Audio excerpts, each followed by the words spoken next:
पिछले एपिसोड में हमने देखा था रॉड्रिक आर्मस्ट्रॉन्ग की हालत बहुत ज़्यादा बुरी थी और यहाँ फिफ्थ प्रिंस उसके बाल पकड़ते हुए उससे कहता है, सच बताऊं तो मैं उसे खा गया। और अब इस चैप्टर में आ गए। फिर इस तरफ हम देखते हैं जहाँ पर रसल पूरे तरीके से बर्फ में जम चुका था। धन धीरे धीरे करके उसकी बर्फ की परतें उखड़ रही थी। साथ ही में यहाँ पर उसका चक्र एक्टिवेट होता है और वो हवा में फ्लो करने लगता है। फिर यहाँ नोटिफिकेशन स्क्रीन शो होती है जिसमें यह बताया जाता है कि तुम्हारी वाटर एलिमेंट मैजिक अंडरस्टैंड करने की पावर और ज़्यादा बढ़ चुकी है। एडवांस वाटर एलिमेंट की एफिनिटी अपने रीच तक पहुंच चुकी है। वाटर और आइस के साथ साथ कास्टिंग स्पीड भी बहुत ज़्यादा बढ़ चुकी है। देन यहाँ पे रसल होश में आ जाता है और फिर उठते हुए कहता है कि मुझे लास्ट इतना याद है कि मैं आइस हॉर्न अब्सॉर्ब कर रहा था, उसके बाद आखिर हुआ क्या? शायद मैंने आइस ड्रैगन के हॉर्न को अब्सॉर्ब कर लिया है, इसलिए मेरी बॉडी एकदम लाइट फील हो रही है। साथ ही में मेरी स्किन भी बेहतर हो चुकी है और मैं और लंबा महसूस कर रहा हूँ। क्या बात है, मेरी कास्टिंग स्पीड भी बहुत ज़्यादा तेज़ हो चुकी है। ये शायद इसीलिए क्योंकि मैंने उस वक्त माना को सही तरीके से कंट्रोल करा था। फिर उसके बाद रसल अपने पोर्टल से कपड़े निकाल के पहन लेता है और फिर उसे पीछे से कुछ आवाज़ें आने लगती है। जैसे ही वो उस तरफ जाता है वो देखता है यहाँ पर एक बहुत बड़ा ड्रैगन का एग होता है और फिर रसल उस ड्रैगन एग को महसूस करने की कोशिश करता है। ये बाकी ड्रैगन एग से बिल्कुल अलग है जिनसे मैं पहले मिल चुका हूँ। मैं इतना तो बता सकता हूँ कि इसके अंदर भी कोई जीवित चीज़ मौजूद है और अक्सर ऐसे ड्रैगन माना की मदद से सरवाइव कर पाते हैं। ठीक है, तो मैं कोशिश करके देखता हूँ इस एग में अपना थोड़ा सा माना इसे देकर धीरे धीरे अपना माना दूंगा, जिससे अंदर जो जीवित चीज़ है उससे भी परेशानी नहीं होगी। फिर असल उस एग के अंदर से ड्रैगन बेबी को बाहर लाने के लिए अपना माना उसमें लगाने लगता है। लेकिन यहाँ हम देखते हैं उस एग के अंदर की जो चीज़ थी वो बहुत ज़्यादा पावरफुल थी। वो और ज़्यादा बाहर से माना पावर मांग रही थी। देन रसल यहाँ पर कहता है, सही कहा, शायद ये बहुत ज़्यादा भूखी है। ठीक है, तो फिर तुम्हें जितना माना चाहिए उतना तुम्हें मिलेगा। और फिर इसके बाद रसल कुछ देर बाद थक कर बैठ जाता है। यहाँ पर वो सोचता है कि सच में यार ये कोई मजाक नहीं है, इसने मेरा पूरा 80% से भी ज़्यादा माना ले लिया। फिर इसके बाद हम देखते हैं वो ड्रैगन एग पूरे तरीके से टूट जाता है और उसमें से एक प्यारा सा ड्रैगन बेबी बाहर आता है। ये पेपर से काफ़ी ज़्यादा दिखने में लगता है और शायद उससे ज़्यादा भी क्यूट है। उसके बाद वो बेबी ड्रैगन प्यू प्यू करके मुस्कुराते हुए रसल के गोद पर आ जाता है और रसल उसे ऐसा देख मुस्कुराते हुए कहता है, ओह वाह, तो तुम हो वो प्यारे से आइस ड्रैगन, तुम बाकियों से काफ़ी ज़्यादा अलग हो। अब जबकि तुम एक सी ड्रैगन हो इसीलिए। और इसके विंग्स नहीं है लेकिन इसके पैर और इसकी आंखें बड़ी बड़ी हैं। फिर उसके बाद रसल अपने पोर्टल से पेपर को बाहर लाता है, ये कहते हुए कि मैं तुम्हें तुम्हारे एक दोस्त से मिलाता हूँ जिसका नाम पेपर है। और पेपर यहाँ पे बड़े मुस्कुराहट से बाहर आ रहा था, लेकिन जैसे ही वो रसल की गोद में इस बेबी ड्रैगन को देखता है और पेपर का दिल टूट जाता है, वो सदमे में पहुंच जाता है। और उधर से रसल कह रहा होता है कि ये न्यू बॉर्न ड्रैगन बेबी है, इसे हेलो कहो। पेपर उसे देख के बहुत ज़्यादा गुस्सा हो रहा था, साथ में वो बेबी आइस ड्रैगन भी गुस्सा हो रहा था। लेकिन आखिरकार वो दोनों एक दूसरे को पसंद कर लेते हैं। दोनों एक दूसरे से घुल मिल कर एक दूसरे की गोद में होते हैं। ये देखकर रसल को काफ़ी अच्छा लगता है। वो कहता है कि चलो ठीक है, दोनों तो अच्छे दोस्त बन गए एक दूसरे के।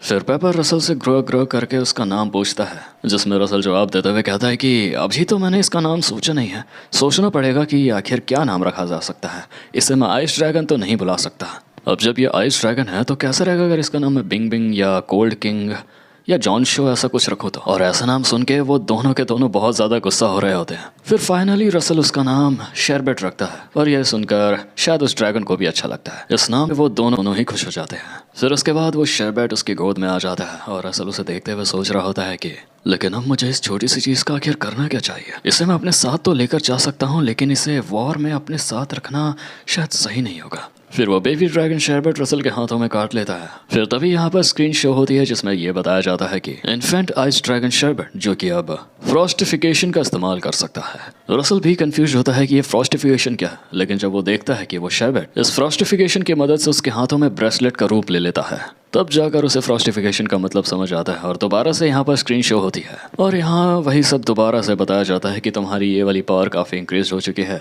और शेरबेट के तुम्हारे हाथों में ऐसा ब्रेसलेट बन जाने के कारण उसकी पावर्स भी तुम्हारे बॉडी में दौड़ेंगी, जिससे कि अब तुम थोड़े और ज़्यादा पावर हो चुके हो। देन रसल ये देखते हुए कह रहा होता है कि शेरबेट की माना मेरे पूरे बॉडी में फ्लो हो रही है।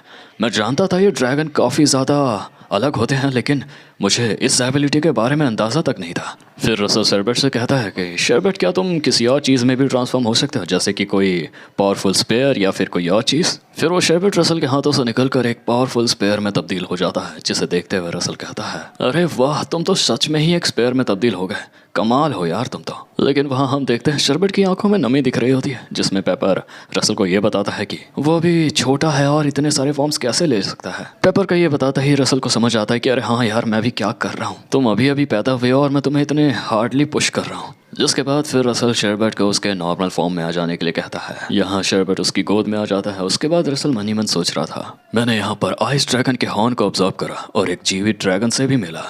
मेरा यहाँ पर आना इस ट्रैवल में वर्थ इट रहा। तो फिर चलो अब वापस घर चलते हैं।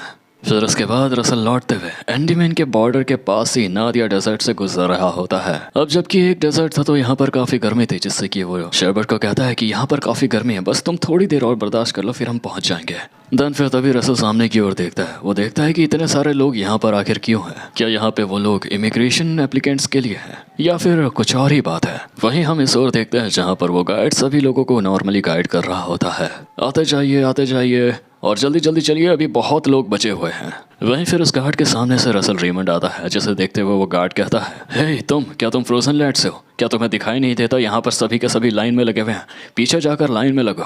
अब जबकि रसल के बाल इस तरीके से कलर थे तो वो शायद उसे पहचानता नहीं है। फिर रसल उसे बताता है कि मैं ड्यूक रसल रेमंड हूँ एंडीमैन से, और साथ ही में अपना कार्ड भी देता है। फिर वो गार्ड ये देखकर बहुत ज्यादा सरप्राइज हो जाता है। वो कहता है कि अरे अरे वाह, आप यहाँ पर आए हैं, पूरे साम्राज्य के प्राइड और एक जीते जागते लेजेंड, आपसे मिलना मेरे लिए सच में बहुत सौभाग्य की बात है। रसल ये सुनकर काफी ब्लश कर रहा था, तो वो कहता है कि ठीक है, इन सब की कोई जरूरत नहीं है, लेकिन तुम क्या मुझे यहाँ की सिचुएशन समझा सकते हो, आखिर हो क्या रहा है? फिर वो गार्ड रसल को सब कुछ बता देता है। ये सब सुनने के बाद फिर रसल कहता है, तो वो फिफ्थ प्रिंस इंपीरियल वॉर जीत चुका है और अब एम्परर बन चुका है, और सिर्फ उसने ब्लैक टॉवर पर कब्जा ही नहीं किया, वो नाजी और केल पर भी हमला कर चुका है। रसल की ये बात सुनकर फिर उधर से वो गार्ड बताता है, हाँ आपने सही कहा, और ऐसा कहा जा रहा है कि उसने उन दोनों देश में हमला करने के लिए मरे हुओं का इस्तेमाल किया है।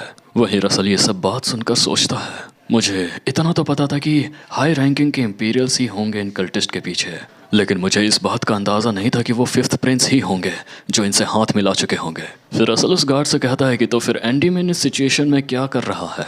जिसमें वो गार्ड बताता है कि हाँ, हमने अपने सिपाहियों को आधे आधे जगहों पे भेज दिया है और हमने सुरक्षाओं को और ज्यादा फैला दिया है। येलो टावर मास्टर को नाजी अलायंस भेज दिया गया है, जहाँ पर वो जादुई मुर्दा लाशों को संभाल रहे हैं, और वहीं दूसरी तरफ सर अपेक्स केल में संभाल रहे हैं। सर अपेक्स का नाम सुनते ही रसल यहाँ उनके बारे में सोचकर बताता है, अपेक्स केलन एक सुपर ह्यूमन लेवल बराबर है, और उन्हें दूसरे नाम से वॉर हैमर भी कहा जाता है। कहा जाता है कि उनका हैमर पूरी धरती हिला सकता है और एक पहाड़ को बीच से तोड़ भी सकता है, लेकिन फिर भी हमें जल्दी करनी होगी। तुम्हारा बहुत बहुत शुक्रिया मुझे इतनी इन्फॉर्मेशन देने के लिए।